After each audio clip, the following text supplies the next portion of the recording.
for me, because they should. Here for me in Georgia, they really should come back reliable. Anyway, guys, let me know what you think. Please like, please share, please subscribe, and remember to hit that notification bell so you can be alerted on all my new videos. I will see you on the next one. Bye-bye.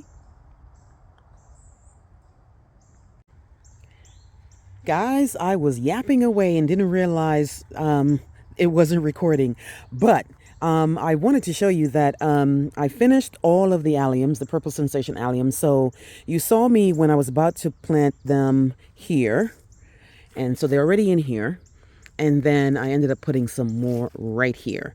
So sorry about that little footage that I got that I thought was was when I'm planting the other alliums, but they're all in the ground, and I'm excited to show you what they look like in the spring, what they look like in the summer. Hopefully they actually come up and they don't come up as stunted as they were before, because like I told you, even though they did come up last time, they were like pretty much like 5 to 6 inches. They did not do much. They flowered, but it was so short, and I think it's also because it was probably a drainage issue. It definitely wasn't a sun issue, but there was some reason why these alliums did not come back from me, because they should hear from me in Georgia. They really should come back reliable. Anyway, guys, let me know what you think. Please like, please share, please subscribe, and remember to hit that notification bell so you can be alerted on all my new videos. I will see you on the next one. Bye-bye.